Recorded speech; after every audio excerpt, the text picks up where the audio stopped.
A gente fala que no Oriente Médio os conflitos estão se espalhando, a guerra entre Israel e Hamas desencadeou uma série de eventos na região, como os ataques e retaliações envolvendo o grupo de rebeldes Houthis e as ofensivas entre Irã e o Paquistão. Para entender como está a situação por lá e os reflexos por todo o mundo, o Jornal da Manhã recebe o doutor em ciência política e professor de relações internacionais, Igor Sabino. Seja muito bem-vindo aqui ao Jornal da Manhã.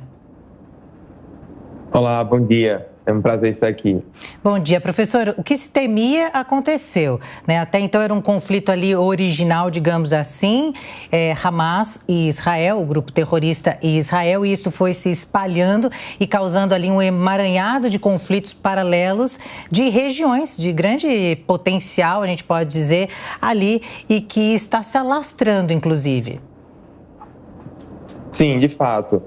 A gente teve, em 7 de outubro, uns ataques terroristas do Hamas contra Israel. Foi o maior ato terrorista na história de Israel, o dia em que mais judeus morreram desde o Holocausto. Mas desde aquele atentado, a gente já via que aquilo era um sintoma de um conflito muito maior. A gente fala muito que no Oriente Médio a gente tem hoje guerras por procuração.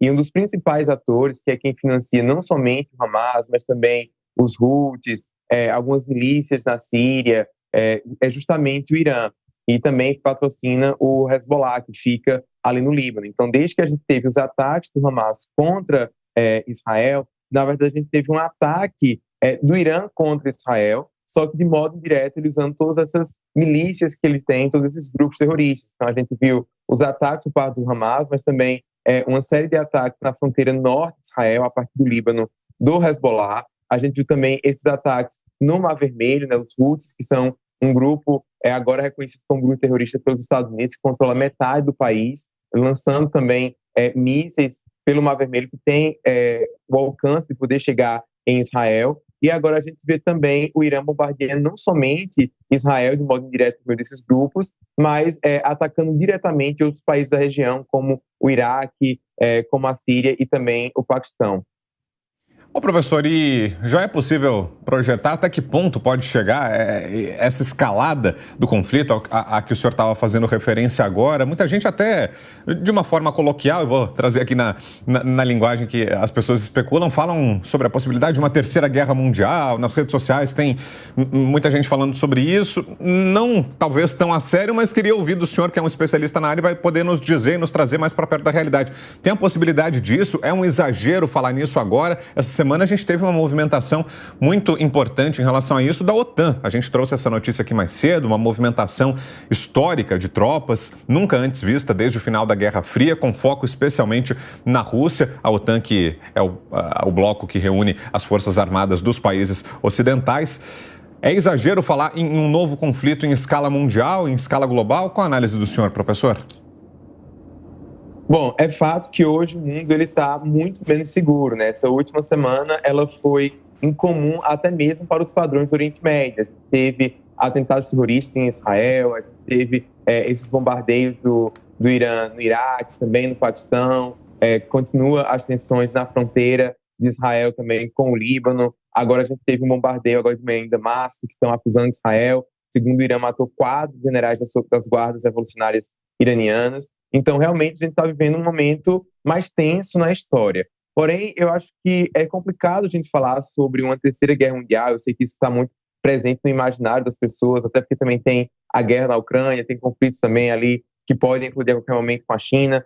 Mas eu acho que as condições do mundo hoje são diferentes pelo fato que a gente tem a possibilidade de haver um conflito armado nuclear. Então, essa ameaça nuclear que ronda a política internacional, ela faz com que possa haver uma dissuasão maior dos poderes. Então, a gente viu que essa semana mesmo o Irã ele bombardeou o Paquistão. O Paquistão é um país que tem armas nucleares. O Paquistão revidou o ataque, mas agora já estão conversando, né? E é muito preocupante também o que a própria Agência de Energia Atômica da ONU afirmou, que o Irã está cada vez mais próximo de ter também a sua bomba nuclear. Então, isso pode, de fato, tornar o mundo muito mais perigoso, mas do ponto de vista de haver uma guerra mundial, pode ser que tantos atores internacionais tendo armas nucleares, isso acabe freando um pouco as tensões, como aconteceu durante a Guerra Fria, e a gente tenha esses conflitos que são mais regionais, que a gente chama de proxy, né, as guerras por procuração, que é o que já acontece no Oriente Médio. Mas eu acho que nesse conflito específico, o que vai determinar o quanto que essas tensões elas vão escalar vai ser a resposta de outros atores ali na região. Como é que os Estados Unidos vai reagir a isso? Como é que a Rússia, que a China vai reagir? E até mesmo atores regionais como a Arábia Saudita. Então, no caso dos Houthis, que é algo que gera aí uma tensão também por conta do Mar Vermelho, a gente já viu os Estados Unidos se juntando com a Grã-Bretanha, também com alguns países do próprio Oriente Médio para criar uma coalizão para tentar conter a atividade terrorista naquela região. Até mesmo a Rússia e a China também já estão se envolvendo, tentando negociar porque isso é uma coisa que tem afetado também os interesses deles, as navegações ali pelo Mar Vermelho. Então a gente tem realmente um cenário que ele é muito mais complexo, ele é muito mais tenso. É inegável que o mundo hoje está bem menos seguro do que antes, porém a gente tem esses outros fatores que podem frear e evitar a eclosão de uma terceira guerra mundial. Mas é muito difícil nesse momento fazer algum tipo de previsão. Vilela, sua pergunta?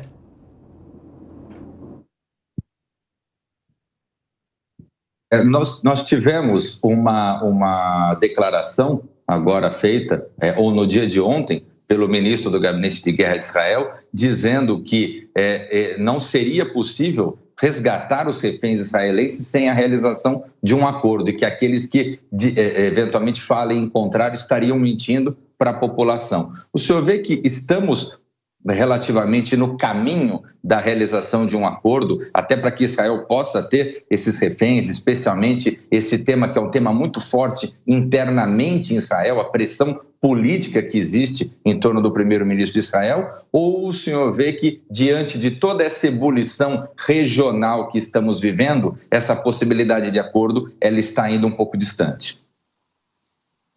Eu acho que, nesse momento, existe esse interesse, até da parte de Israel, de que haja realmente um acordo, porque cada dia que passa fica mais difícil a situação dos reféns. A gente tem, nesse momento, vários reféns, inclusive um brasileiro, que tem problemas de saúde. Então, só agora que começou as negociações que o Hamas aceitou para que chegasse medicamentos para ele. A Cruz Vermelha também não tem tido acesso a essas pessoas. A gente tem uma família, ainda tem uma criança que, inclusive, essa semana completou 1 ano, é o bebê Kfi. Então, há esse interesse, sem dúvida, de trazer esses reféns o mais rápido possível.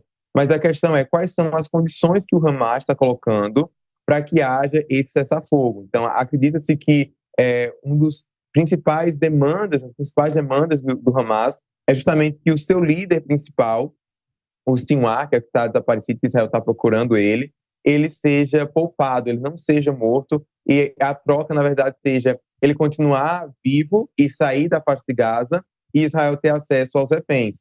Só que isso é algo que Israel não está disposto a negociar, que é inaceitável, porque não faria sentido toda essa guerra para destruir o Hamas e deixar que o seu principal líder ele saia ileso. Então, a gente pode também ver essas ações do Irã por meio do Hezbollah, por meio também dos Houthis, como realmente uma tentativa de forçar Israel a fazer concessões, mas no momento eu não vejo isso acontecendo. E, professor, como é que se posiciona nesse contexto o Brasil, diante dessa, como o senhor vinha explicando muito bem para a gente, guerra por procuração, desse novo contexto em que vai se inserindo essa guerra, que começou com Israel e Hamas, mas que vai crescendo aos poucos. E o Brasil, de que lado a gente fica, mais alinhado ao bloco ocidental ou a esse bloco liderado pela China, numa posição neutra, eventualmente? Onde a gente deve posicionar o Brasil, professor? Bom, historicamente, o Brasil ele teve uma postura de equidistância quanto aos conflitos do Oriente Médio. Mas a gente viu isso mudando um pouco nos últimos anos, desde o ano passado e agora com o atual governo.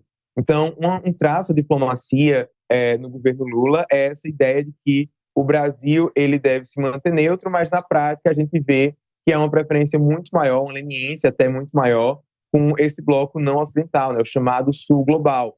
Então, a gente vê o Irã fazendo parte dos BRICS, por exemplo. A gente vê recentemente o Brasil tendo uma postura muito mais crítica em relação a Israel, abandonando completamente a neutralidade ao acusar o Estado judeu de cometer um genocídio contra os palestinos. A gente já tinha uma série de falas de Lula nesse sentido, e na última semana a gente teve o Brasil apoiando a denúncia que a África do Sul fez na Corte Internacional de Justiça. E, como eu mencionei, essa é uma guerra principalmente do Irã contra Israel. e é claro que tem os seus desdobramentos por conta desses grupos que eles apoiam também, a questão de que os países ocidentais estão apoiando Israel porque eles reconhecem o problema, a ameaça que esses grupos terroristas representam para eles próprios. Eu diria que até mesmo vários países árabes que têm uma crítica, tem uma postura mais crítica em relação a Israel, mas que também se vê ameaçado não só pelo Irã, mas por esses grupos terroristas. E nesse sentido, a gente observa que o Brasil ele tem sido muito mais vocal nessa condenação que Israel estaria cometendo genocídio do que alguns outros países árabes que mantêm relações com Israel, como os Emirados Árabes Unidos, por exemplo. Mas, nesse sentido, a gente observa que a diplomacia brasileira claramente escolheu um lado, e é esse lado não ocidental, né? Essa ideia de um sul global, dessa mudança que a gente está vendo na ordem internacional, na expectativa de que uma ordem mundial pós-ocidental, o Brasil teria mais espaço, teria mais protagonismo, o que eu particularmente entendo que seria diferente. Muito bem, conversamos com o doutor em Ciência Política e professor de Relações Internacionais, Igor Sabino. Muito obrigada pelas suas informações aqui no Jornal da Manhã. Eu que agradeço. Até mais.